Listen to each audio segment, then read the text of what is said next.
Larry Pennell joins us now. Larry, good to have you on the program. Always a pleasure to see you guys. Fantastic to be in the studio this morning. Good to have you. Especially after the day when the transfer market closed and we hit the £1 billion mark in England. So great to be in the studio. We wish we had that money in our accounts.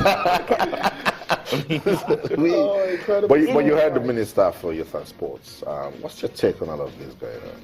I think there's so many things that have not been handled well, and I think he hasn't covered himself in glory, especially with the way the preparations to the Olympics, during the event, and fallout of the event himself. But I think we have the next 4 years to plan for the Olympics. The Paralympics is also an avenue to do well. I heard you counting down to the Paralympics.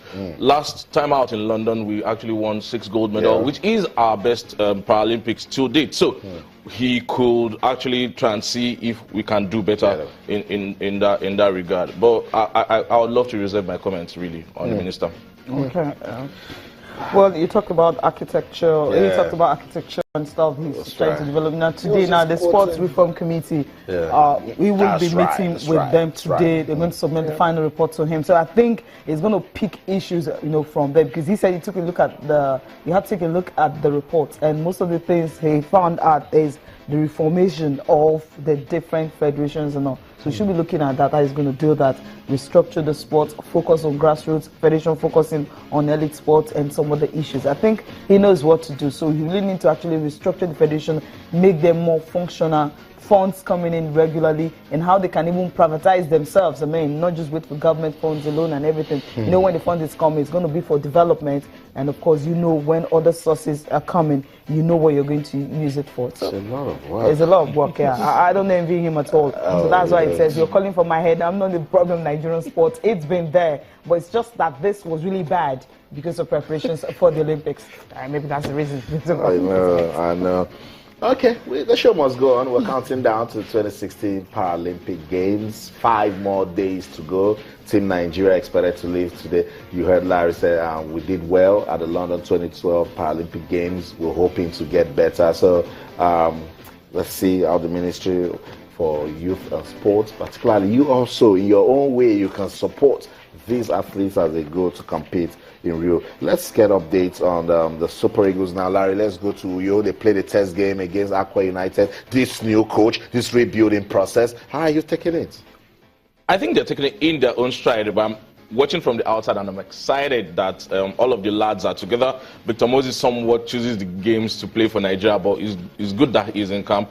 And some of the guys who actually played for the under-23 at the Olympics are in camp as well. Imo Ezekiel had a very brilliant Olympics, was instrumental to 2 of the goals yesterday. He played very, very well yesterday, it must be said. This guy is back in the squad as well. Nosai Gebo is back. Brown Ideye is back in the squad with the other lads, and I think it was a good run out. Super Eagles defeated Aqua United 3-0. At the Godswill Akpabio Stadium, right on their own turf. Aqua United, they're used to losing on that pitch. Almost everybody has defeated on that pitch, including Eyimba, I think. So I think they're used to losing games on that pitch. So it was just a test. It was a test game. Echejile saw a red card. Fantastic game, it must be said. And Igalo scored a penalty. Igebo among the scorer as well. So I think it's a good turn-up friendly. Emma Akpakabo had to leave the camp yesterday to come for the Rangers game, which is ongoing this morning. Rangers versus MFM at the moment. So it bodes well. And the game versus Tanzania, there's really nothing at stake in the sense that whether we get 3 points, 1 point, or we lose, we are not going to qualify for the Nations Cup anyway. So I think it doesn't come bigger for Raw, isn't it? It doesn't come simpler for him. I mean, he's going to just take it easy and try some new things and then show what he can do. There's a bigger picture. That's the World Cup. So. Which is why this game, which is a formality, can then be a platform for him to test. Formality. All the players. Larry, go to Ikeja, under that bridge.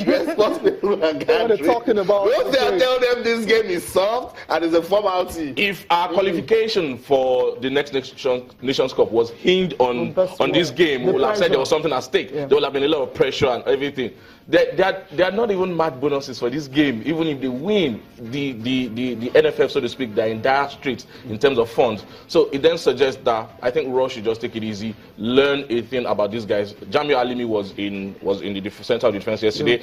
Ikechukwu Ezenwa was in goal yesterday. Yes. Carl Ikeme is joining in today. Yeah. So it just tells you that he may be trying some things, and hopefully, for the sake of people like Kingsley Madu, Ikechukwu Ezenwa, and Jamio Alimi, the MPFL lads, I'm hoping that on the road they will get a good looking. Okay, Tony Beto will join us this morning from Uyo. Of course, he has a lot to say to find out if some of those players he was talking about yesterday that haven't arrived, if they are there this morning, and of course the test game and the situation right now in Uyo, what's actually happening there. Tony, good morning and welcome to the program.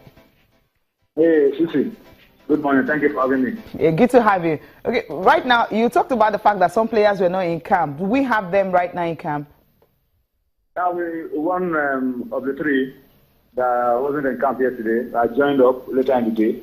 That's Moses Simon. He had a little injury on his hands while playing for his club.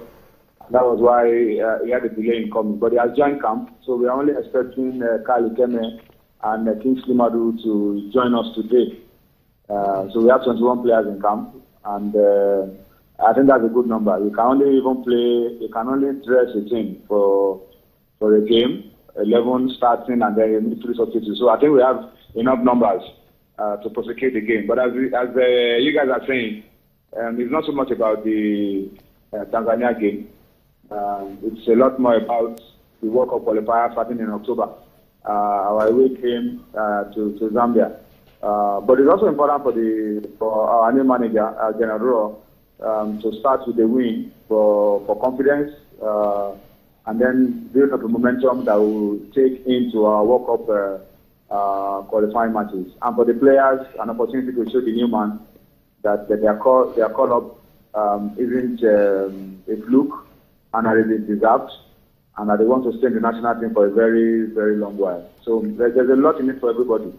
For the fans, yes, you can come and see the new manager, see the new Eagles, see the new attitude, the new commitment. And for the Nigerian Football Federation, it's important for them to also begin to see what direction we are taking into the World Cup qualifiers. So everything is good. Well, no pressure, but I'm sure you understand Nigeria a lot. Friendly games, competitive matches are the same in Nigeria. If you don't win, you are in trouble. Even if you win, you are in trouble. So everything is key to what we'll be doing for the World Cup qualifier. So there's a lot in it for us. It's not that it's a dead rubber. Okay. Yeah, you talked about the fact that just 18 players will dress for the team. Does that mean those 2 players that are yet to arrive camp may not just be part of the game on Saturday? The coach will decide. But I'm sure that by Thursday, you already have your plans for a game on Saturday. But then, as I said, it is not so much about the game on Saturday. It's about the games after. The game against Zambia, then Algeria, the World Cup qualifier. So everybody, we want to see everybody, what everybody can do. And I think we're lucky that we have a game like this. To start with, not a high-pressure game. So they may come because if you look at them, accessories, they are form, and since they are ready, we may throw them in. But essentially, it's an opportunity for us to see a lot more, not just after this game. Okay. Yeah, thank you very much, Tony, for talking to us this morning.